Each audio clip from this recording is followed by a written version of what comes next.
네, 수요일 이슈 탱크 시작하겠습니다. 가을이 오고 있습니다. 저희 지금 스튜디오에도 뭐랄까요, 다들 훌쩍거리시는 분들이 많아진 모양입니다. 이렇게 된다면 더 더워지진 않을 것 같고요. 가을이 찾아오고 있으니까 여러분들 건강 대비 환절기 건강 관리 잘 하시길 바랍니다. 시작하면서 이제 많은 분들 돌아주고 계신데 여러분들의 의견 방송에 많이 반영하도록 하겠습니다. 오늘 두 분과 함께 할 텐데요. 네, 두 분과 함께 할 텐데요. 오현주 이후정경연구소장 그리고 이경 민주당 선대위 대변인 모셨습니다. 반갑습니다. 안녕하세요. 네, 안녕하세요. 반갑습니다. 저는 전 대변인이에요. 민주당 전 댓글로 대변인. 또 얘기해 주시더라고요. 아우, 두 분의 건강 괜찮으세요? 네. 저는 네. 그죠. 아주 목소리 좋으시고요. 앵커님 혼자 좀 저희 목소리가 안 제작진만 좋으세요. 그런가 봐요. 저 장 상태만 안 좋고 다 좋습니다. 오늘은 위장 상태가 안 좋으시고 저는 네. 장 상태도 지금 좋습니다. 무난히 건강한 우리 이경 대변인과 또 함께 하겠습니다. 자, 첫 번째 주제로 바로 만나볼 텐데요. 첫 번째 주제 들어가겠습니다. 첫 번째 주제는 바로 비대위원장에 대한 얘기를 해보려고 합니다. 어제 저희가 주호영 전 비대위원장, 전 비대위원장이 됐죠. 사실상 안 한다고 하고 직무정지는 됐습니다만 안 한다고 본인이 고사 의사를 밝혔기 때문에. 자, 근데 다음은 누가 되느냐. 어제 저희가 이제 다양한 전망을 좀 해봤습니다. 이 복잡하게 꼬인 이 상황을 어떻게 풀어낼 것인가. 굉장히 막중한 책임을 갖고 있는 비대위원장이 될 텐데 지금 언론에 거론된 바로는 어제 저희가 예상했던 인물은 싹 다 이제 이름이 빠졌어요. 참 그것도 신기합니다. 그러니까 저희가 예상을 잘못했다는 얘기겠죠. 지금 예상이 되고 있는 사람이 박주선 의원이에요. 박주선 의원 가능성이 있다고 보세요? 언론에서 가능성이 있다고 얘기는 해요. 네네. 언론에서 가능성이 있다. 네네. 그 내부에서도 그 내부가 취재가 가능한 그러니까 네. 국민의힘 측 분들도 네네. 이게 가만히 보니까 저도 내부적으로 이제 취재를 해보잖아요. 네. 그러면은 본인들과 얘기를 듣는 사람들의 얘기를 하시는 거예요. 그러니까 많이 다양하게 갈리는 것 같아요. 그런데 언론에서 보는 것이 그나마 그래 좀 정확하지 않나 생각을 하는데 네네. 저는 근데 이 상황이 우리가 지금 아주 그동안 얘기를 많이 했지만 네. 지금이 복잡한 상황이다. 그거는 맞는 것 같아요. 그런데 왜 복잡한 상황이냐? 아니 이거 비상 상황 아닌데 억지로 비상 상황을 만들었기 때문에 상당히 복잡해진 것은 아니냐라는 예. 건데요. 추석 밥상에서도 이 얘기는 계속 갈 것 같습니다. 예. 박주선 비대위원장이 지금 취재가 잘 안 된다 그래요. 네. 그러니까 이제 그 기자들이 전화를 그래요? 하면 잘 안 받는데요. 그 얘기인즉슨 하지 않을까. 이제 이런 예측이 그렇죠. 나오고 있는데 오 소장님 의견은? 저는 박주선 비대위원장 후보가 될 가능성이 많다라고 생각을 하는데 네네. 전반적인 분위기가 아무도 맡고 싶어 하는 사람도 없고 맡길 사람도 없는 분위기가 아닌가라는 생각이 좀 들었어요. 네네네. 주호영 비대위원장은 고사했다라고 하는데 사실은 이게 어느 정도 선수도 되고 그리고 경험치도 좀 있어야 하는데 네. 사실상 그런 사람들 중에 대부분은 이후에 당권에 관심이 있기 때문에 사실 네네네. 마땅한 사람이 없다라는 생각이 들고요. 그래서 무난하게 지금 그 박주선 비대위원장으로 된다면 박주선님 비대위원장으로 된다면 네. 사실은 이분은 임명직 정도만 관심이 있었던 분이잖아요. 네네네. 그러니까 무난하게 될 수 있다라고 생각하고 한 가지 더 저는 이 비대위가 또 자초할 수 있다라는 거 염두에 둔 인선이 아닌가라는 생각을 좀 해봤습니다. 네. 근데 이제 박주선 만약에 이제 비대위원장 이제 이걸 저희가 뭐 2차 비대위원장이라고 표현해야 될지 모르겠는데 2차 비대위원장이 누가 되시더라도 네. 사실상 법원의 가처분 신청 인용 기가 이런 판단들이 신경이 안 쓸 수 없는데 이걸 맡게 되면 그 부담을 또 본인이 떠안게 되는 거잖아요. 부담은 법원도 마찬가지인 것 뭐 같아요. 그렇겠지만, 이번에는요. 네, 네. 그러니까 2차, 3차 이제 가처분 신청을 계속 신청을 했는데 네. 우선은 지금 당원 당규가 이미 다 개정이 되어 있는 상황인 거고 그럼 이미 다 마친 상황에서 법원이 같은 법원이라고 하지만 네네. 그럼 이 상황을 다시 한번 과거를 다시 되돌릴 수 있는 건가라는 거에서는 이제 법원도 부담이 되는 것 같아요. 네. 그런데 법원의 판결이 아직 마치지 않기 때문에 지금 현 상황에서는 당에서 무슨 중책을 맡는 사람들도 마찬가지이다. 네. 근데 중요한 것은 당권에 아까 우리 이제 당권에 아직 관심이 뭐 누가 없는 것 같다라고 말씀을 주셨는데 저는 개인적으로 네. 지금 윤석열 대통령이 당권을 장악하고 있는 상황으로 보입니다. 네. 그 가운데 꼭두각시를 내가 지금 해야 되느냐 말아야 되느냐 하는 것이 내가 살 길이냐 여기서 손을 떼는 것이 내가 살 길이냐 좀 고민이 되는 것 같아요. 왜 그러냐 지지율이죠. 아니 그 국제적으로 이제 전 세계에서도 언론에서 이제 각 나라의 그 대통령들 그러니까 네. 지도자들에 대해서 지지율, 국정 운영에 대한 지지율 검사를 하지 않습니까? 조사를 하지 않습니까? 네. 그런데 지금 계속 꼴등이에요. 그나마 한 몇 주 전에 19%로 꼴등이었는데 네. 지금은 18%로 꼴등입니다. 이런 상황을 이미 다 알고 있습니다. 네. 이번에 추석 밥상에서도 네. 우리가 이따 얘기를 하겠지만 민주당의 당대표를 억지로 끌어올리려고 했으나 이것 또한 뭔가 어색합니다.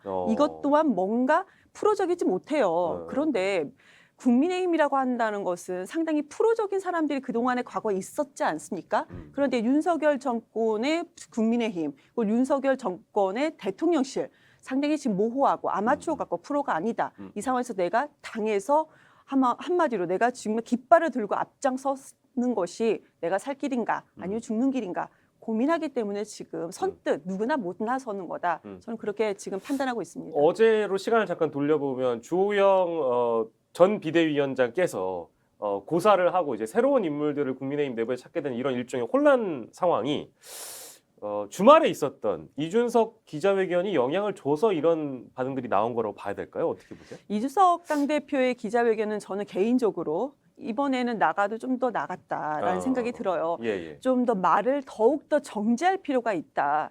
그렇지만 이것을 논란은 됩니다. 분명히 논란은 되는 것이고 윤석열 대통령에서도 이제 도어스텝 인터뷰할 때 나 이번에 태풍 아니면 질문 받지 않겠어 라는 부분이 태풍에만 집중하는 모습이 아닌 뭔가 회피하는 모습, 배우자권에 관련해서도요. 네네.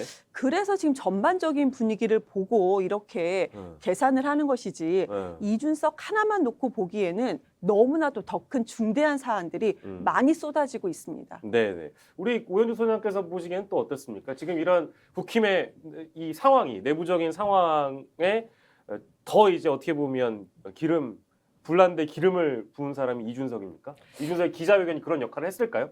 저는 사실 이준석 대표의 뭐 소위 분탕질, 내부 총질 이렇게 표현하는 거는 하루 이틀이 아니기 때문에 근데 그 주말에 했었던 대구 미래 선언 이런 것들이 과연 영향을 줬을까 이제 뭐 이제 이게 심리적으로 더 분노가 치밀었을 수는 있으나 내부적으로 더 그런 분위기일 수 있으나 결정에 큰 영향을 미치지는 못했을 거다라는 생각이 들고요.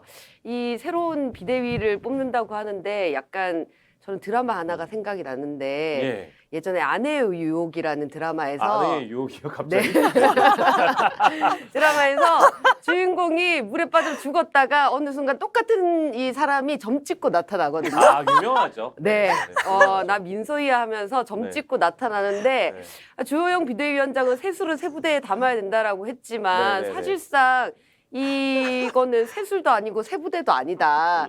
점 찍고 나와서 다시 나 비대위원장이야. 누가 선출되든 나 비대위원장이요라고 하는 모양새와 다르지 않기 때문에 저는 이제 이경 대변인께서는 굉장히 이 뭐라고 해야 되나 뭐 당원 당규도 고쳤다라는 걸 좀 쳐주셨지만 저는 당원 당규 개정이 사실상 소급하는 입법의 다름 아니기 때문에 이 비대위가 순항하지 못할 거라는데 조금 더 무게를 저는 두고 있고 그것이 누가 되든 마찬가지이기 때문에 누가 비대위원장이 되든 타격을 입지 않는 사람이어야 된다. 정치 이력에. 그렇기 때문에 오히려 박주선 그 전 국회 부의장이 했을 때는 이분은 임명직이나 이런 게 지금 희생함으로써 좌초하더라도 다음에 조금 더 윤석열 정부의 어떤 힘을 실어준 사람으로서 평가받고 다음 자리를 갈 수 있다라는 평가 안에서 좀 안전한 사람을 컨택한 것이 아닌가. 그래서 자초해도 괜찮다라는 내부적인 판단을 가지고 있는 게 아닌가라는 의심을 살짝 해봅니다. 자초해도 괜찮다라는 평가를 내부적으로 하고 있다. 자초해도 괜찮다라는 걸 다들 암묵적으로 받아들이고 있는 것이 아닌가. 그 정도의 가능성을 열어두고 지금 이제 박주선 비대위원장 얘기를 하고 있는 거다. 후보죠. 근데 있잖아요. 이제 소위 막장 드라마라는 비유를 해주셨는데 그러면 주호영 전 비대위원장 1차 비대위원장이면 거의 이제 점 찍고 이제 누가 나와도 거의 막장 수준이라는 말씀을 지금 계속 분류하신 거네요. 네네. 자 그리고 이거 언급을 안 해드릴 수가 없어가지고 아까 우리 이제 이경 대변인께서 말씀하신 그 세계 주요국 지도자 지지율 조사는요 미국 여론조사 업체 모닝 컨설트가 실시하고 있습니다. 8월 내내 치열한 꼴찌 다툼을 벌이고 있는데 아무튼 뭐 윤석열 대통령이 공동 꼴찌를 하고 있는 그런 상황이라고는 하네요. 이거를 또 챙겨 보시는군요. 저 이거 몰랐습니다. 외신 안 보십니까? 이거 외신을 잘 못 챙겨봤습니다. 기본적으로 외신을 야, 봐야죠. 참 대단하시네요. 자, 근데요, 저희가 이제 앞에서 좀 비판적인 논조로 박주선 비대위원장이 하든 네. 누가 하든 이 비대위는 어차피 지금 이제 내부 상황 자체가 막장 드라마를 성격을 띠고 있다 이렇게 비판을 주셨는데 그래도 사실은 박주선 전 국회 부의장의 경우에는 사선 중진이시고 여러 정치 역경을 겪으셨기 때문에 실제 관리형 비대위를 무게감 있게 그래도 맡을 수 있는 사람이 없다면 박주선이라도 해야 되지 않겠느냐 이 정도의 평가도 가능할 것 같은데. 그런 평가도 있겠죠, 당연히. 네네네네. 긍정적인 평가를 한다면 내부에서는. 그런데 중요한 것은 관리형입니다. 네네. 한마디로 본인이 주도적으로 하지 못하는 성향의 사람이 중요할 것이죠. 네. 그리고 두 번째로는 윤석열 대통령이 당무에 아무리 관여를 하지 않는다 하더라도요. 우리가 지금 당무에 어떻게 관여를 안 하고 있겠습니까? 이미 우총날에 초재선 의원들한테 전화를 돌렸다라는 네. 것은 이미 뭐 우리 팩트로 거의 확인되고 있지 않습니까? 아, 네. 의원들이 전화를 받았다는데요. 네네네. 아니라는 얘기는 못 하고 있고 대통령실에서도 네네. 전화 자체를 안 했다고는 얘기를 안 하고 있습니다. 네. 그리고 지금 뭐 이번에 전당대회도 올 지나기 전에 꼭 해야 된다.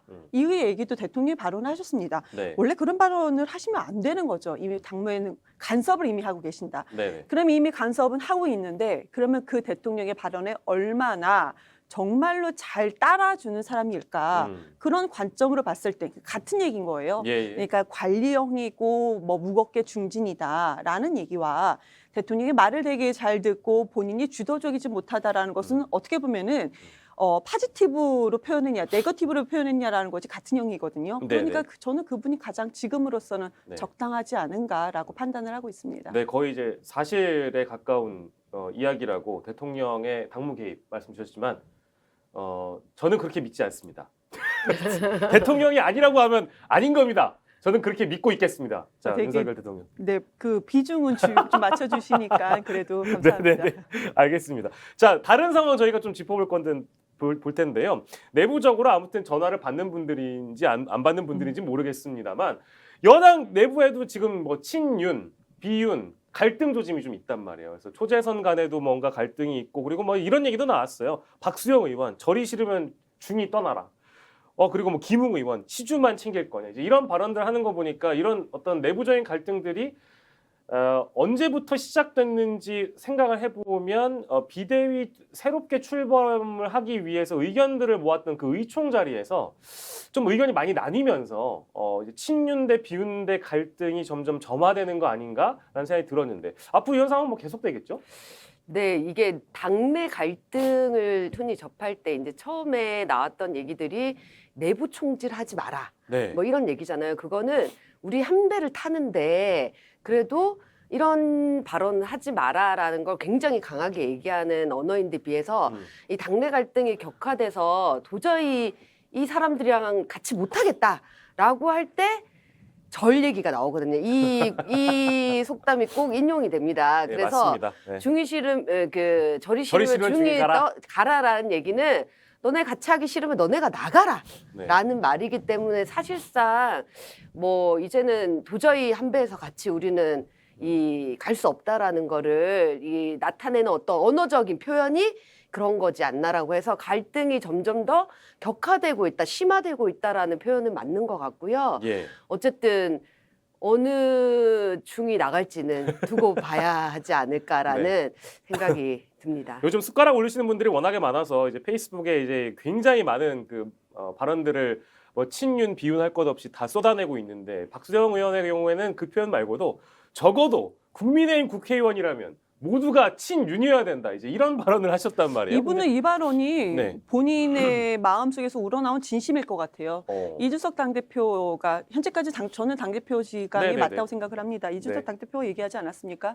박수영 이 의원 친윤 그러니까 윤핵관 호소인입니다. 네. 본인이 윤핵관이고자 호소를 하시는 분이세요. 그런데 어. 이분의 저희가 지난 캠프 때부터 대선 캠프 때부터 이분이 했던 과거 그리고 이분이 지금까지 하는 그런 모든 것을 보면은 호소인은 맞는 것 같아요. 왜 그러냐? 네네.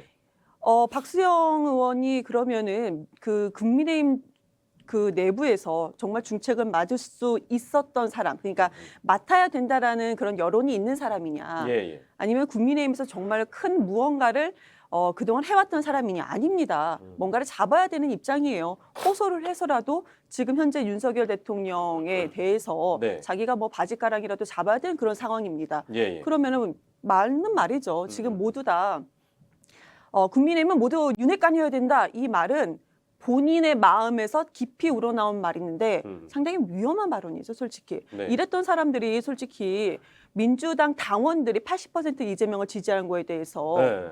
뭐 특정 당원들, 그러니까 몇몇 안 되는 특정 당원들한테 핵심적으로만 지지를 받는다 이렇게 비판을 하는데요. 예, 예. 말도 안 되죠. 그 말도 안 되는 얘기를 좀 하고 있습니다.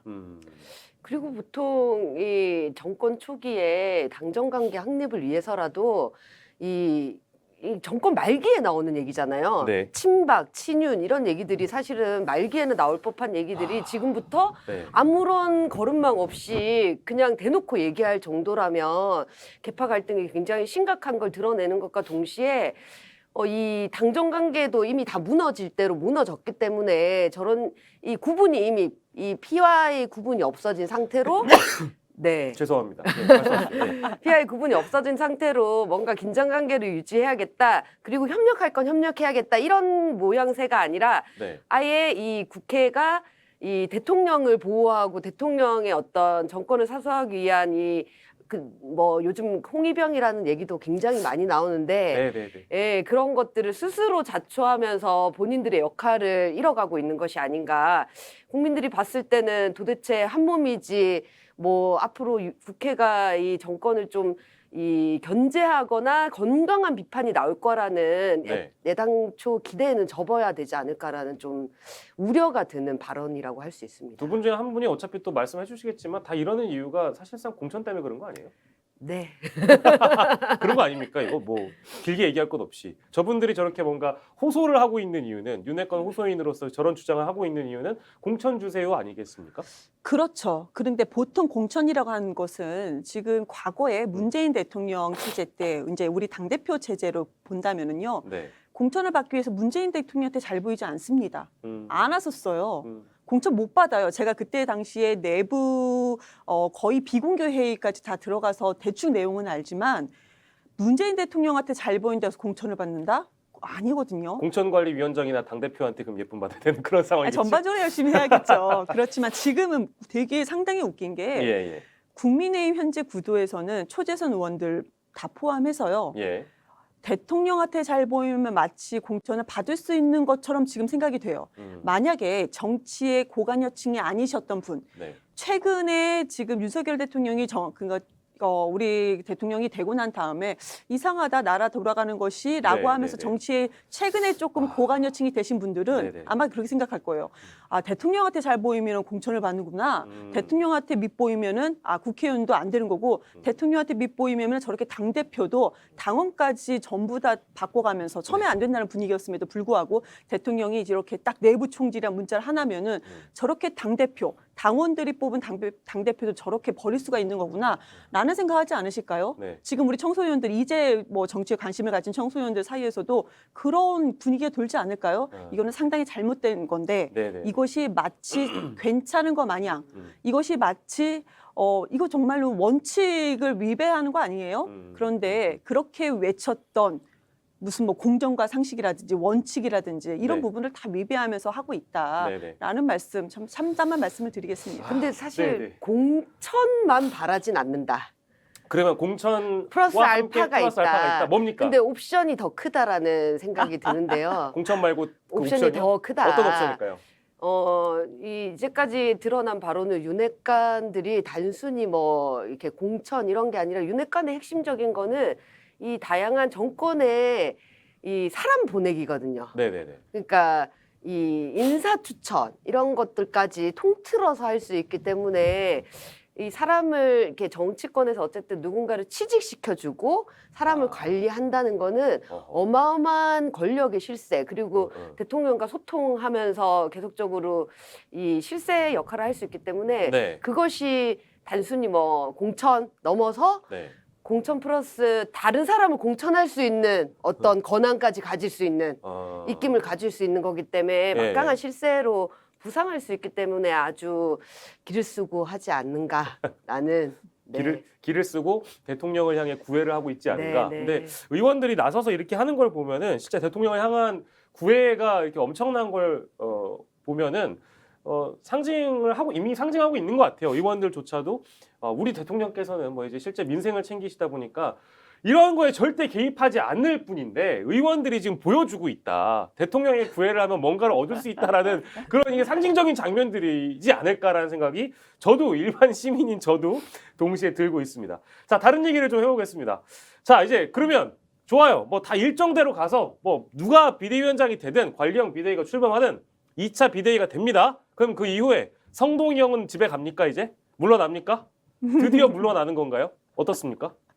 어떻게 전망하세요? 지금 현재로서는 저는 개인적으로 지금 봤을 때 그리고 네. 국민의힘 측 패널 분들이 나와서 하는 얘기 그리고 제가 국민의힘 측 같은 패널도가 이제 내부적으로 좀 나름 취재한 결과는 네. 쉽게 집에 가지는 않을 것 같아요. 쉽게는 그래요? 안 간다. 그래요? 네, 쉽게는 안 간다. 그러나 약간 물러서는 건 있어요. 근데 저는 네. 아예 이분이 그러면 아예 팽당하는 건가까지 생각을 했거든요. 근데 그런 것 같지는 않습니다. 네, 왜 네. 그러냐면요. 윤석열 대통령이란 분이 이분이 정말로 국민을 중심으로 국가 운영에 대해서 뭐 사람을 판단할 때 국민을 중심으로 판단하는 사람인지 네. 본인가 술을 얼마나 많이 먹은 것으로 판단하는 것인지 오랫동안 판단하는 것인지는 우리는 아직 모호합니다. 그렇지만 네네. 저는 후자 쪽으로 사람을 판단하는 것이라고 지금까지는 보여지거든요. 네. 그렇기 때문에 본인과 술을 많이 먹었던 본인과 사적인 얘기를 많이 했던 그런 분들을 이렇게 그냥 쉽게 버리지는 않을 것이다. 그런데 앞으로 네. 초재선 의원들이 국민을 중심으로 두고 정책적으로 역량, 능력을 발휘하는 것은 별개로 윤석열 대통령과 그 장제원 의원처럼 얼마나 샌드위치를 같이 찾아가서 집에까지 찾아가서 먹느냐.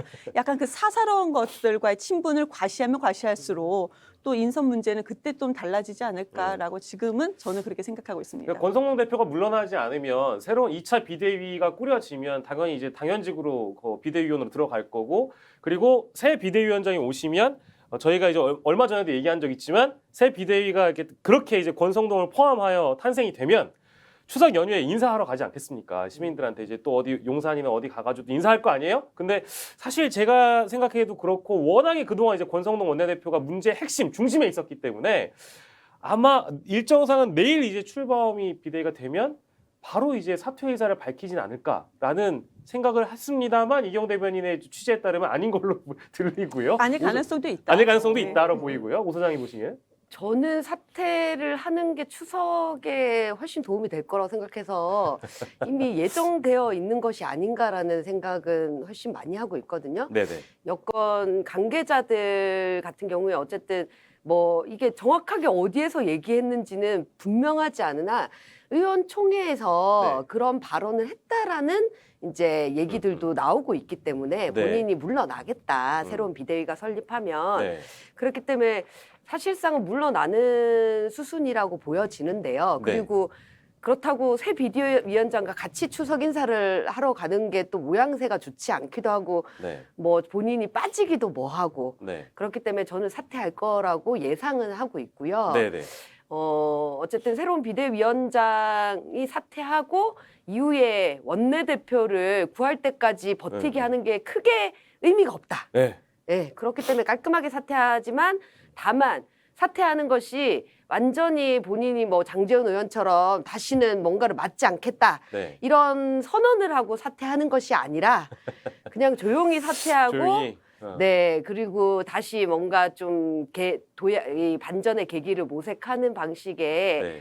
그냥 일선 후퇴 정도? 네, 그 정도로 하지 않을까 싶습니다. 그러니까 이제 신분 자체는 장제원 의원과 같아지는 거죠. 네, 직책을 그렇죠. 맡지 않은 평 의원으로 돌아가되 이게 이제 2부 후퇴, 그러니까 일부 후퇴를 한다는 평가들도 있고 아니다 이제 완벽하게 이제 그 1기 윤핵관들은 물러나는 거다. 이제 이런 평가들도 더불어 있는 것 같은데 그렇다고 보십니까 이경 대변인?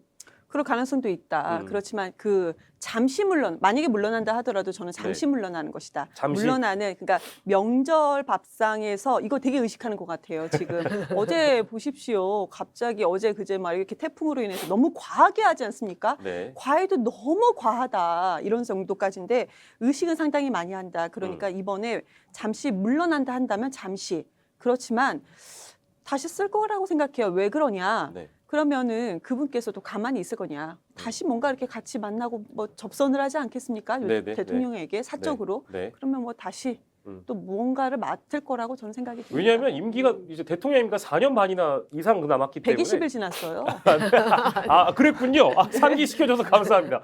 임기가 너무 많이 남아 있어서 사실 지금 이제 일부 후퇴를 한다고 하더라도 저는 뭐 시간이 좀 흐르면 이제 장제원 의원이나 권성동 의원은 뭐 삼보 전진도 할 수 있는 가능성이 무한히 열려 있는 것 같으니까 지금 이제 추석 밥상에 맛있는 반찬으로 올라갈 것 같지는 않아요. 지금 분위기가. 네. 그죠? 그래서 아마 잠깐 이제 그 직책을 내려놓는 수준으로 마무리가 되지 않을까 싶기도 하고요. 저희 다른 주제를 얘기해 보도록 하겠습니다. 자, 이준석 대표 얘기 잠깐 짚고 저희 다음 주제로 넘어갈 건데 이준석 대표는 16일입니다. 그러니까 다음 주네요. 다음 주 금요일에 이제 경찰에 소환이 되는데 본인이 기자회견에서 경찰 소환 뭐 응할 것이다. 실제 밝히기도 했고 오늘 나온 보도로는 경찰이 성비위 혐의는 공소시효가 지나서 처벌하기 힘든 것으로 판단하는 것으로 알려져 있어. 물론 다른 혐의들도 있긴 합니다만 성비위 혐의가 공소권 없음으로 처리가 된다면 이준석 대표 입장에서는 뭐랄까 지금 상황에서 상당 부분 자기가 그동안 했던 주장에 힘이 실리기도 하겠어요. 어떻게 평가하세요? 근데 사실상 예정되어 있었던 네네네. 그 얘기라고 생각을 하는데 네. 성매매 관련한 거는 지금 공소시효가 5년이잖아요. 그리고 알선수재 혐의는 7년이기 예. 때문에 지금 이준석 대표가 문제가 되는 시점이 2003년도의 일이기 때문에 이미 수사가 시작되고 문제가 될 때부터 성매매 관련 혐의는 이 그렇게 될 공소시효가 것이다. 지났다라는 걸 알고 있었다. 예. 다만 지금 언론에 보도되는 것이 뭔가 이 기소가 안 될 것처럼 네. 얘기가 흘러나오는 것이 조금 어떤 의미인지는 네. 봐야 할 것 같다라는 생각이 드는데요. 네. 어쨌든 포괄일제 얘기나 이렇게 뭐 알선수재 혐의 같은 경우도 2013년에 이게 문제가 되었지만 이번 달 말이면 이미 네. 공소시효가 끝나거든요. 그래서 이번 달 말까지 기소 여부를 결정해야 되는데 네. 이거와 관련해서 뚜렷한 증거를 못 찾고 있는 것이 아닐까라는 조금 그런 이 기류가 많이 느껴지는데요. 네. 결과는 조금 봐야 할 것 같습니다. 그래서 이준석 대표의 어떤 이 결과와 맞물려서 좀 윤리위원회가 28일 개최되어 있는데 이 윤리위원회를 왜 이렇게 늦게 개최하냐라고 했을 때 네. 이 이준석 대표의 수사 결과에 관한 어떤 흐름을 읽고 나서 판단을 하겠다라는 네. 어떤 이 윤리의 판단이 담긴 것이 아닌가. 네. 네. 그 일정까지 언급을 해주셨는데, 즉 기소 의견도 나오지 않을 가능성이 스멀스멀 이제 제기가 되면서 그러면 야, 이참에 이준석을 뿌리 뽑자 해서 윤리위에서 이제 재징계를 하는 것이죠. 이제 그런 일정까지 지금 우리 오연주 소장이 언급해 주셨는데 그렇게 될까요? 우선은 그 경찰이나 검찰 단계에서는 이준석 당대표에 관련돼서는 지금까지 이제 그 많은 언론에서 나온 거를 저는 나름 종합해 네네. 본다면은 문제는 없을 것 같습니다. 네네. 뭐 마지막으로 성은 무슨 선물 받은 것까지 포함해서 뭐 예. 포괄일제라고 하긴 하지만 그것을 분리해서 좀 보는 것 같고요. 또 예. 증거가 지금 현재는 없고 네. 그러면 당 차원으로 다시 돌아야 될 것 같아요. 네네네. 근데 당에서는 다시 처음부터 지금 당원권 정지 6개월이 그때 당시에 이게 뭐 징계권이 아니었어요, 솔직히. 그렇지만 징계를 했고 정지가 됐습니다. 네. 근데 그 안에 추가 징계권이 이미 얘기가 남았는데 그게 무엇이냐? 이것이 아니에요. 추가 징계권은 새로운 거예요. 양도구육 등 네네. 그렇게 그러니까 품위 손상을 했다. 이 얘기를 하는 거거든요. 근데 품위에 대해서 거론한다면은 아주 이준석 대표한테는 아주 다양한 것들을 다 걸 수가 있어요. 그런데 그 품위를 손상했다라고 했던 부분은 근데 이준석 대표가 최근에 말이 거칠어졌냐 그게 아니거든요. 네. 원래 그런 사람이었어요. 그런데 최근에만 유독 눈의 가시처럼 그런 식으로 해서 윤리위에서 징계하겠다 네. 이렇게 얘기를 하는 것인데 그러니까 법적으로는 문제가 없다. 당에서는 이미 죽이려고 마음먹었으면 이준석 당대표는 지금 뭐 죽어가고 있는 상황은 아닌가. 네. 근데 마지막으로 여론이 누구 편을 들어줄 것이냐. 특히 TK, PK가 지금 윤석열 대통령을 향해서는 아주 결집이 일부는 되어 있어요. 네. 그 최하까지 그 데드라인까지 넘어가지 않을 정도까지 결집이 되어 있는데 네. 그러니까 20% 후반에서 30% 초반대까지 왔다 갔다 하고 있지 않습니까? 네. 그런데 그 중에서도 중도층과 TK, PK의 일부층이 이준석을 정말 지지를 하느냐. 네. 이준석 대표가 지금 막 열심히 노력하고 있잖아요. 네. 그 부분에서는 약간 차이가 있을 것 같다. 결과의 차이는 좀 우리가 아직 가능성을 양쪽 다 열어놓고 봐야 될 것 같다고 저는 보여집니다. 예. 근데 사실 뭐 이제 당 차원으로 넘어와가지고 윤리위가 다시 징계를 한다고 하면 거의 이제 뭐 제명까지 거론되고 있는 상황 아니겠습니까? 근데 그런 이유의 어떤 품위 손상이나 이런 표현들을 문제 삼거나 이런 그런 어떤 뭐 내부 총재 같은 그런 표현들을 했다고 해서 만약에 징계를 한다면 저는 징계받을 의원들 너무 많아 보이는데 그 형평이 안 맞죠? 아니 솔직히 너무 많잖아요. 맞아요. 근데 이준석만 징계한다는 건 말이 안 돼요. 일단은 형평에 안 맞아요. 저는 약간 이 가처분 정치가 펼쳐지고 있잖아요. 네네네. 근데 유일하게 가처분에서 이길 수 있을 만한 게 윤리위 징계이지 않을까라는 생각이 좀 들었어요. 네네네. 다른 거는 가처분을 걸었을 때 이미 이제 애초의 것이 인용에 가까운 결과가 나왔기 때문에 추가로 계속적으로 하더라도 가처분이 이준석 대표에게 유리한 결과로 나올 가능성이 많은데 네. 다만 저는 윤리 징계만큼은 이 법원이 가처분에 손을 들어주기 힘들다라는 생각이 들어요. 네. 저희가 심리적으로 생각하는 이런 말까지 어떻게 징계를 할 수 있냐라는 것과 좀 별개의 문제로 윤리위원회라는 곳이 어쨌든 당내 독립기구로 존재하기 때문에 네. 이 당대표를 민주적으로 선출했다고 하더라도 문제가 있을 때 징계하는 권한에 대해서까지 네. 가처분을 건다고 해서 법원이 그것까지 문제 그쵸. 삼기 힘들다. 음. 이런 의미에서 이제 이 국민의힘이 윤리위에 가장 어떤 힘을 실으려고 하는 게 아닌가라는 좀 예상을 하고 있고요. 네. 그리고 윤리 자체가 그것을 하는 것이 옳은가라는 의미에서 최근에 이제 국민의힘 의원들이 스멀스멀 나온 얘기가 그 국민의힘 당원에 그런 얘기가 있대요. 네. 몇 조 몇 항인지 저도 좀 자세히 찾아봐야 되겠지만 네네. 대통령에게 협력할 의무가 있다라는 비슷한 문구가 이미 당원에 아 그래요? 존재한다라고 하더라고요. 같이 뭐 협력해야 된다.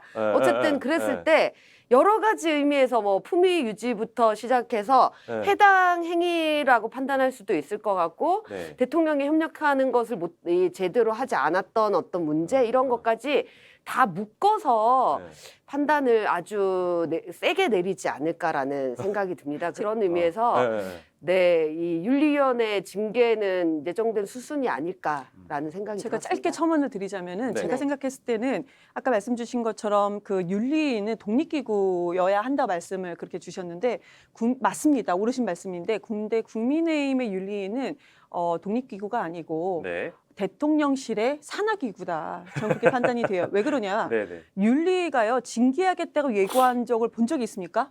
그런데 네, 없죠. 없어요. 그런데 스멀스멀 나오는 이유가 뭐냐? 이번에 국민의힘, 그러니까 윤석열 대통령 체제 이하의 국민의힘, 집권 여당이라는 국민의힘의 윤리위는 예고를 합니다. 지금까지 없었던 징계하겠다. 그것도 당대표를 징계하겠다. 어떤 당대표요? 대통령이 내부 총질이라고 찍어내린 당대표를 징계하겠다고 예고했던 윤리입니다. 네. 그러니까요.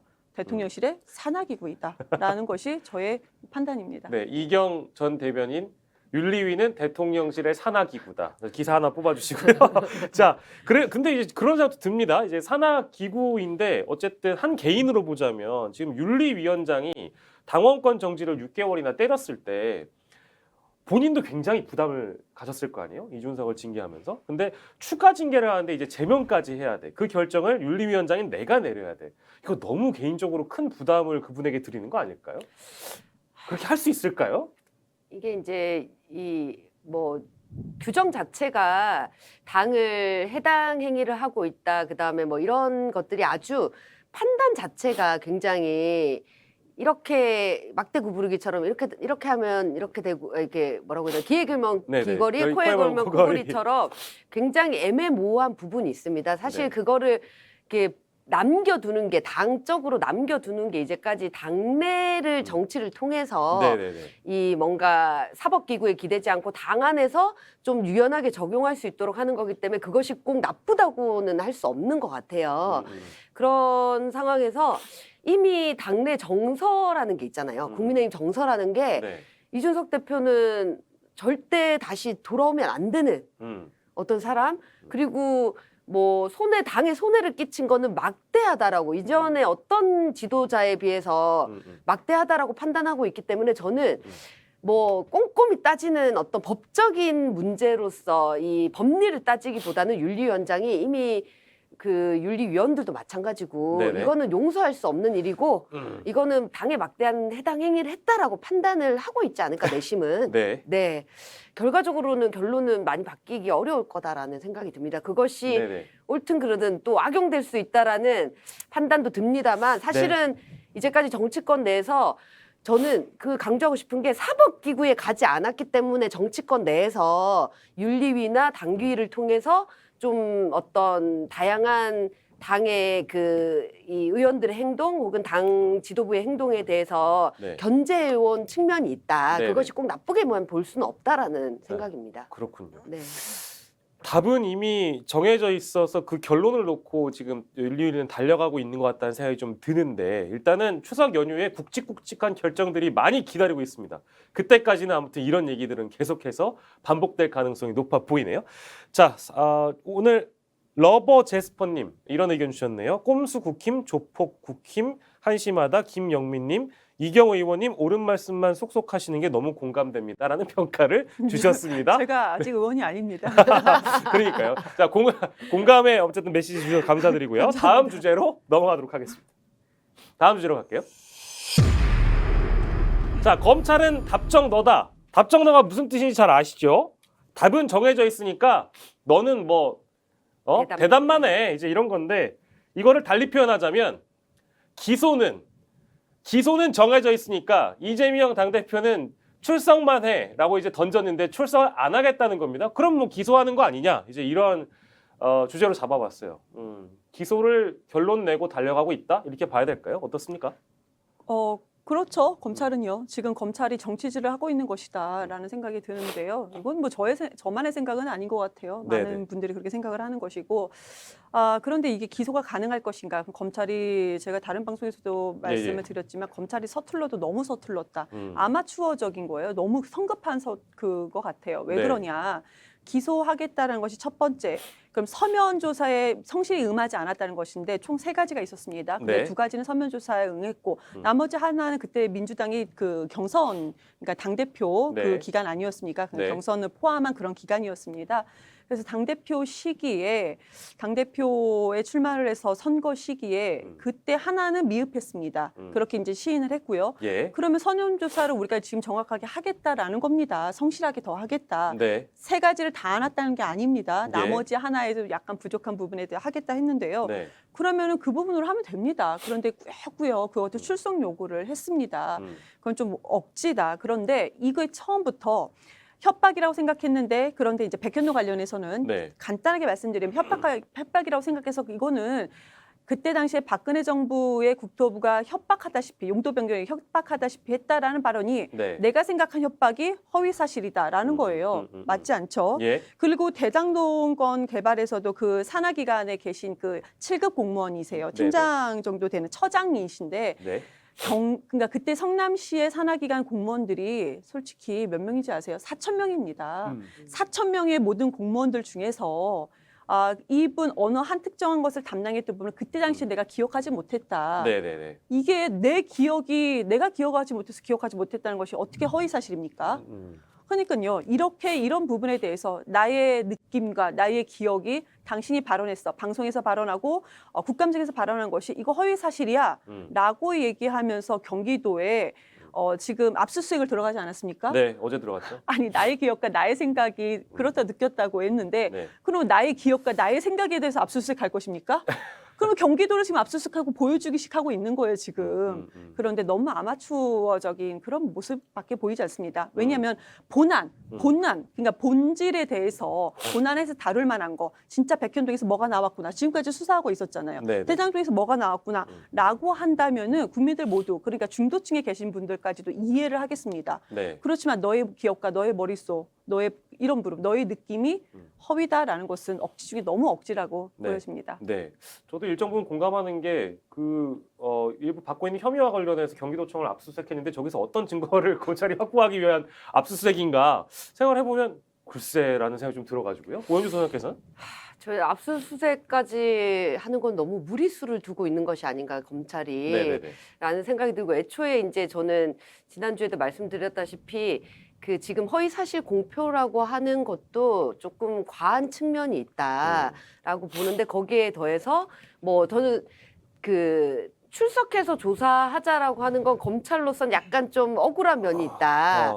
왜냐하면 이전에 서면 질의를 보냈을 때 답이 없었는데 뭐 그리고 연락이 잘 닿지 않았다 이런 약간의 항변의 소지가 있다라고 보는데 압수수색까지 하는 걸 보니 과하다라는 생각이 많이 들고요. 왜냐하면 네네. 그 압수수색 건이 김문기 이 처장을 몰랐다라고 한 것에 대해서 알고 있었다라는 증거를 잡기 위한 그렇죠. 압수수색이라고 하잖아요. 그렇죠. 네. 근데 거기서 예를 들면 알고 있었다라는 것을 어떤 증거를 잡을 수 있는지도 애매모호하고 사실상 보여주기식 압수수색이 아닌가라는 생각이 들고 뭐 예를 들면 이전에 그 김문기 처장에 대한 어떤 이 죽음과 여러 가지 것들에 대해서 대응했던 것 안에서 알고 있었던 증거를 찾겠다라고 하는데 네. 일종의 이렇게 바늘이라도 모래사장에서 바늘이라도 찾고 싶은 심정으로 뛰어든 것이 아닌가라는 생각에서 네. 굉장히 과한 무리한 수사를 진행하고 있는데 오히려 그랬을 때 네. 이 더불어민주당은 지금 이거를 정치 탄압이라고 하고 있잖아요. 네, 그리고 네, 네. 정치 보복이다라고 얘기하고 있는데 네. 사실 이 허위사실 공표나 이런 선거법 위반 문제보다 다른 사안들이 많이 남아 있는데 그랬을 때 이런 방식의 무리한 수사를 했을 때 오히려 검찰이 신뢰를 잃게 되고 본안 수사에 대해서 그 검찰이 신뢰를 잃어버림으로 해서 제대로 수사하지 못하는 결과를 가져올까 오히려 우려스러울 정도로 네. 처음부터 무리를 하고 있다라는 네. 느낌을 지울 수가 없습니다. 저는 사실 검찰이나 검사들이 이런 상황이 될 때마다 느낀 건데요. 잃을 게 없다라는 생각이 좀 들어요. 왜냐하면 잃을 게 있는 사람들은 실제 이런 혐의 적용을 받거나 수사의 대상이 되거나 혹은 나중에 이제 실제 판결이 나서 무죄가 떨어지면 그 긴 기간 동안 어떤 소환 조사에 응하는 모습이라든지 이런 것들이 사실 이미지 정치학에서 봤을 땐 굉장히 정치인으로서는 불리한 구조잖아요. 그래서 어제도 그 서영교 의원인가요? 그런 인터뷰를 하신 걸로 제가 서영교 최고위원이 그런 얘기를 했던 걸로 기억납니다. 이거 이재명 대표가 만약에 뭐 지금 기소가 돼서 나중에 무죄가 나오면 이거 어쨌든 주도했던 검사를 싹 다 벗어야 된다. 전 그런 얘기는 사실 좀 일정 부분 동의는 하는데 이분들 입장에선 지금 어쨌든 확증을 가지고 달려가고 있는 것 같아서 물러날 여지는 없어 보입니다. 검찰이 확증을 가지고 달려간다고 저는 생각하지 않습니다. 그러면 검찰은요, 우리나라는 기소 독점주의입니다. 네네네. 검찰이 기소권을 전부 다 독점하고 있어요. 그러니까 당신이 문제가 있다 없다 라는 것은 검찰은 있다 없다가 아니에요. 당신이 문제가 있다고 우리가 기소할 수 있고 그렇다 없다 기소 안 하는 것도 우리가 할 수 있다. 한마디로 법원에서 세우는 것은 우리만이 할 수 있다라는 것을 확신을 가지고 있는 거거든요. 네네. 그런데 지금 이 상황에서 검찰이 이런 부분 기소권을 가지고 본인들이 그렇게 판단한다라는 것이에요. 네. 그렇게 판단한다는 것을 가지고 국민들께서 무슨 국민 소환제로 내려올 수 있는 상황이 아닙니다. 검찰은요.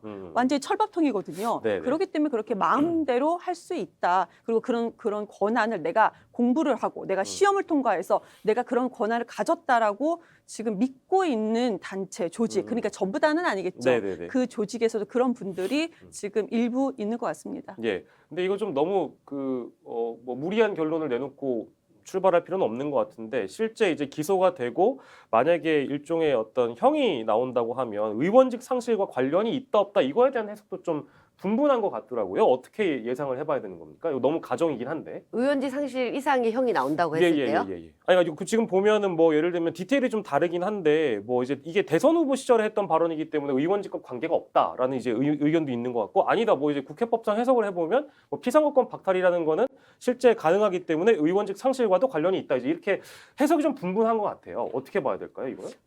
저는 당연히 관련이 있는 건지라고 생각하고 있었는데 그렇기 때문에 이렇게 뭐라고 해야 되나 방탄이라는 어마어마한 이 여당의 공격을 받으면서도 네.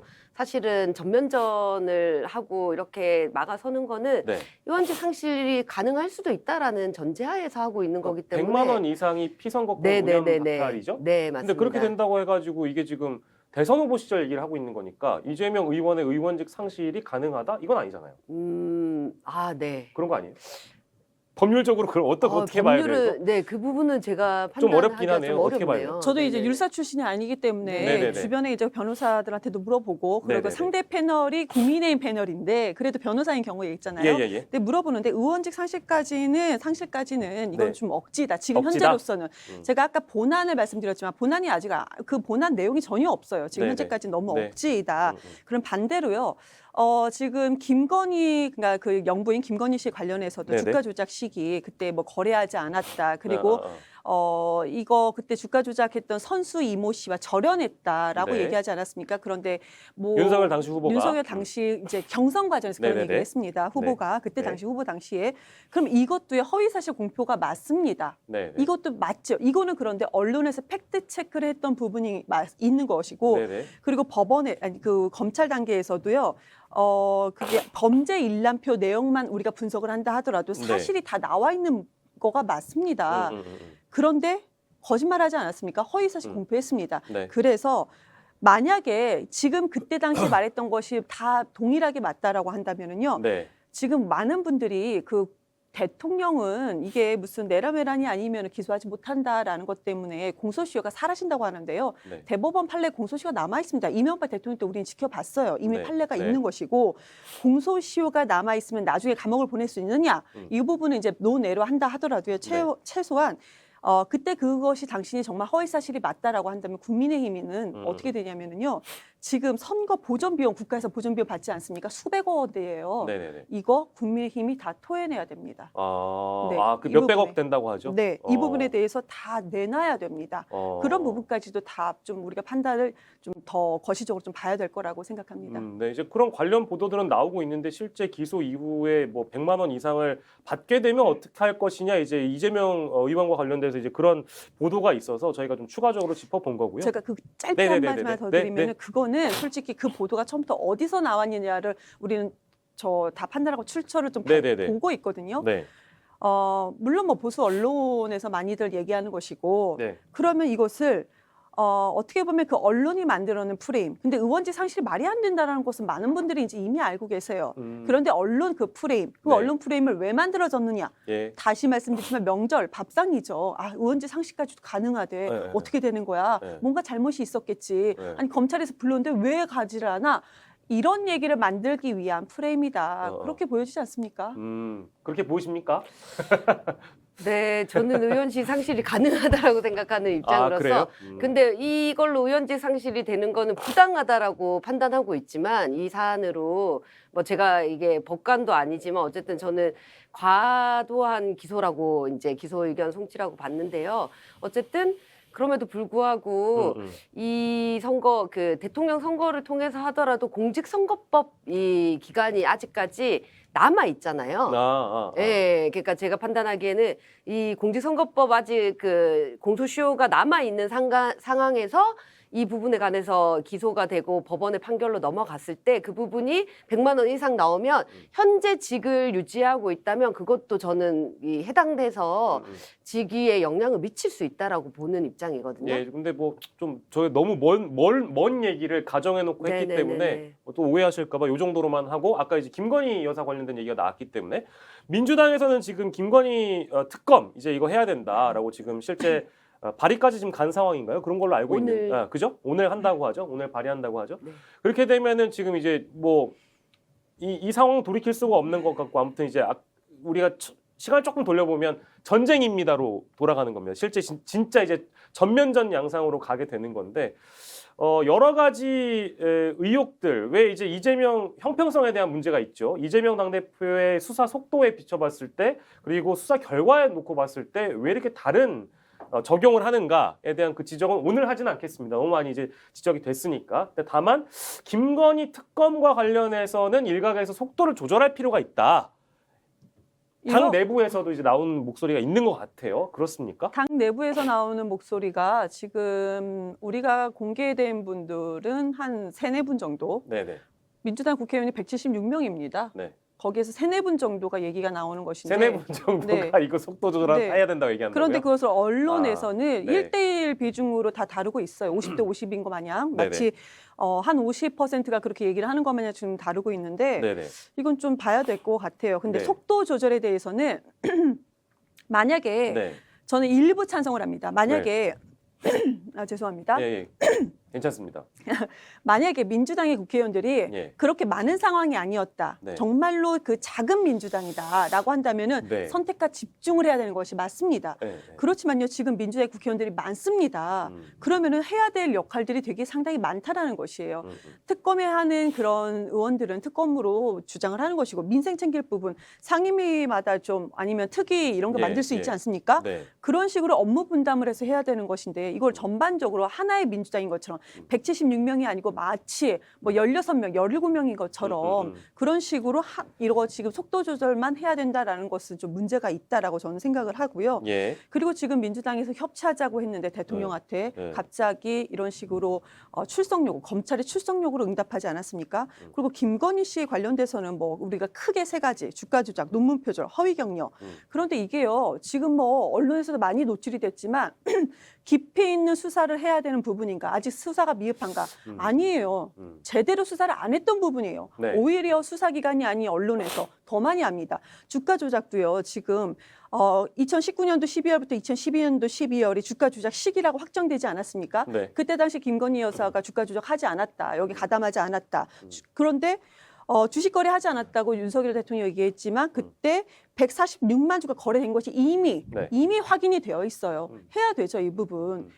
그리고 논문 표절도요. 네. 이거 뻔한 거 아니에요? 아니 논문 표절도 147 박사 논문만 얘기를 할게요. 147페이지 중에서 8쪽만 출처를 표시하고 나머지는 출처를 전혀 표시하지 않았답니다. 80쪽이 아니에요. 147쪽 중에서 8쪽만 했다는 거예요. 나머지는 뭐냐? 다 베꼈다는 거잖아요. 블로그도 베끼고 다 베꼈다라는 것이고 허위 경력도 본인이 이거 내가 돋보이고 싶어서 그랬습니다. 죄송합니다. 이거 얘기하지 않았습니까? 근데 이거에 대해서 너무나도 당연한 것들을 안 하고 있으니까 특검은 해야 되죠. 네. 이거는요, 김건희 여사, 김건희 씨이기 때문에 해야 되는 것이 아니고 네. 만약에 야당에서도 이런 경우, 정말 명백한 이런 경우가 있다면은요, 저는 제가 지금 민주당 소속이지만 이거 해야 된다라고 얘기하겠습니다. 네. 근데 한편으로 이 말씀도 맞지 않을까요? 그러니까 이제 서울의 한 초선 의원이 밝히기를 특검은 모든 이슈를 빨아들이기 때문에 윤석열 정부의 어떤 무능이나 민생 이슈가 뒷전이 될 수 있다. 그렇게 이제 주장을 하고 있고 그렇게 말하시는 분이 부등하신 겁니다. 그래요? 그리고 국정조사 등을 먼저 하면서 특검의 추진 시기는 조금 조율할 필요가 있어 보인다. 이것도 뭐 이분의 주장은 뭐 틀려 보이진 않는 것 같은데. 그러니까요. 그게 그러면 그분은 저는 말이 좀 이상하다는 게 예. 짧게 말씀드릴게요. 저는 네. 좀 화가 나는 부분이 자, 서울의 한 초선 의원 들으세요. 국정조사를 해야 된다. 적극적으로 이렇게 합시다라고 네. 얘기한 다음에 네. 왜 그러냐면 특검은 이렇게 하는데 말의 순서를 바꿔야죠. 네. 특검 빼고 국정조사하겠다. 그럼 국정조사하는 것까지도 우리가 또 논란이 됩니다. 그 내부에서 또 네. 지금 국정조사 시기가 맞느냐, 우리가 민생을 챙겨야지 이런 얘기 안 나올 것 같습니까? 그러니까요. 그런 식으로 하시면 안 됩니다. 예. 주장을 충분히 이제 들어봤고, 근데 이제 현실적으로 이게 특검법이 발의가 되면 요건이 있잖아요. 패스트트랙 태운다라는 계획이 이제 보도가 됐는데. 조정훈 시대전환 의원의 협조가 필요하다. 근데 이게 이제 왜 그러냐면 법사위 제적위원 5분의 3, 즉 11명 이상이 찬성을 해야 되는데 지금 법사위 18명 중에 민주당이 10명이래요. 그러니까 이제 조정훈 의원이 만약에 이제 이거 안 도와주면 넘어가지 못하는 거예요. 조정훈 의원은 어떻게 선택을 할까요? 뭐 여기까지 내다본다면? 지금까지 조정훈 의원이 보내온 그 행보에 있어서는 저는 협력할 가능성이 크다라고 보는데요. 그렇습니까? 네. 더불어민주당과 어쨌든 이 필요한 개혁적인 안에 대해서는 뭐 협력적인 자세를 취해 왔기 때문에 뭐 그럴 거라고 생각하는데 네. 저는 이 특검이 약간 무리수를 두더라도 어쨌든 빨리 추석밥상을 선점하고자 하는 어떤 큰 뜻이 담겨 있다라고 생각을 하고요. 그리고 무엇보다 이 이재명 당대표 같은 경우도 계속적으로 앞으로 남아있는 건이 8건 정도 된다고 하잖아요. 네. 그랬을 때 건건이 이제 출석 요구하냐 안 하냐 뭐 이런 것들이 있을 텐데 그랬을 때 이와 대응하는 어떤 여건의 어떤 이 야당에 대응할 수 있는 것이 김건희 여사에 대한 건이다. 네네. 이 맞불을 놓을 수 있는 건 김건희 여사밖에 없다라고 정확하게 판단을 한 듯하고 예. 이 김건희 여사 건도 여러 가지가 지금 동시에 맞물려서 나오잖아요. 어제 논문 관련한 발표도 나오고 네. 이렇기 때문에 끊이지 않는 어떤 이슈로 가지고 가서 맞불 작전하는 거다. 그래서 사실 민생은 뒤로 갈 수밖에 없는데요. 누가 먼저 때린 것인지는 명확하게 할 필요가 있다. 네. 네, 그렇기 때문에 먼저 때린 사람이 먼저 사과하지 않으면 이 쌍방간 폭력은 네. 어쨌든 전쟁은 네. 끝을 모르고 달릴 것이다라고 네. 보고 있습니다. 알겠습니다. 네. 그럼 이거 사실은 처음에 이 특검 얘기 나왔을 때 다 그랬잖아요. 특검은 사실 대통령이 거부하면 안 되는 거잖아요. 근데 이거 지금 그러니까 대통령의 아내분에 대한 의혹을 제기하고 이제 특검하자는 주장을 하는 걸 보면 이거 너무 상징적으로만 달리는 거 아니냐. 그러니까 이제 법적으로는 절차적으로는 대통령이 거부해버리면 안 되는데 이게 되겠냐. 그거거든요. 그래서 저희가 뭐 국회 문턱 조정은 이거 앞만 짚어봐야 대통령이 거부하면 끝이잖아요. 이거 받아주겠습니까? 그 과정 사이에서 여러 가지 장면을 연출할 수 있는 게 핵심이지 마지막에 될 거라고 생각하고 하진 않는 거죠. 그러니까 이제 저는 이게 이제 네. 일종의 정치 논리라는 것이죠. 네. 사법적인 논리라기보다는. 이경 대변인도 동의하십니까? 어, 대통령이 안 받으면 끝이잖아요. 대통령이요? 네. 대통령이 안 받으면은 네. 이게 특검이 끝일지 대통령이 끝일지는 봐야 되죠.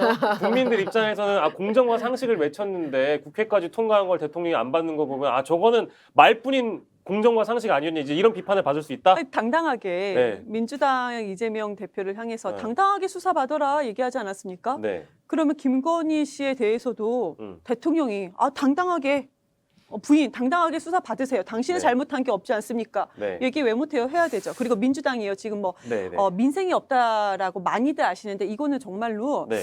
언론에서 많이 달아주지 않은 어떤 아쉬움이 있어요. 예. 탓하는 것은 아닙니다. 아쉬움은 있어요. 그게 무엇이냐? 민주당이요. 네. 노란봉투법을 포함한 22개의 민생 법안에 대해서 지금 거의 당론처럼 채택을 하고 지금 우리가 추진 중에 있습니다. 노란봉투법 채택됐나요? 아니 그거를 그럼요. 그게 다 포함돼서 그러니까 22개 법안 아직 추진 중이죠. 네, 추진 중에 있습니다. 그런데 네. 하겠다라고 이미 기사화도 됐고 민주당에서 얘기를 하고 있거든요. 네. 그러니까 이것이 간단하게 말씀드리면 노동자들을 국민들을 정말로 민생을 챙기는 22개 법안이에요. 이재명이 당대표가 이 부분에 대해서 하겠다라고 얘기를 했습니다. 네. 그렇게 민생은 민생대로 챙기고 네. 국민의 의문점은 의문점대로 풀어드리는 것이 네. 민주당입니다. 네.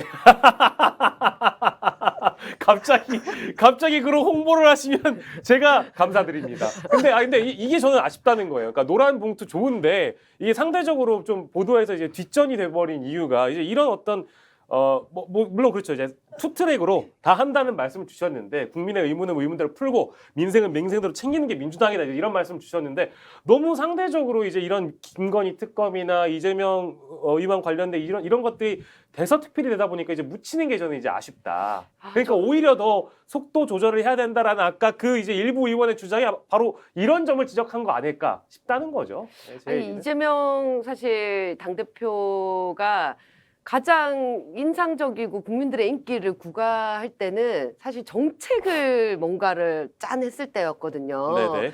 이 도지사나 이제 그 성남시장을 할 때도 네. 뭐 계곡에 이 불법 철거물을 한다던가 네. 혹은 뭐 코로나 시기에 이 뭔가 이 손해배상 그 상인들의 손해배상 문제를 적극적으로 해결한다든가 아니면 청년들에게 청년 배당을 한다던가 이재명 대표는 정책 이 중심의 인기를 구가하던 사람이었다. 그런데 네네.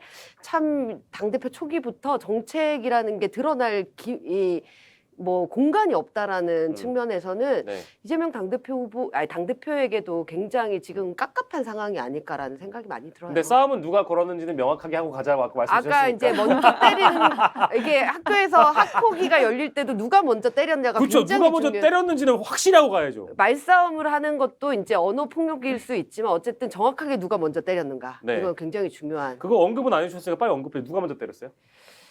윤석열. 알겠습니다. 네, 거기까지만. 자, 거기까지만 하고요. 여러분들의 댓글을 소개를 해드리면서 마무리하도록 하겠습니다. 이경전 대변인님 칭찬하시는 분들이 워낙에 많네요. 유난희님, 이경전 대변인님 야무지게 잘하십니다. 민주당과 지지자들을 위해 쌈딱이 되어주세요. 예, 뭐 이미 뭐 이제 유명하신 쌈딱 되셨나봐요. 그리고 리경선님, 이경 화이팅. 그리고 박영신님, 오현주 파이팅. 저의 박영신님. 그래요?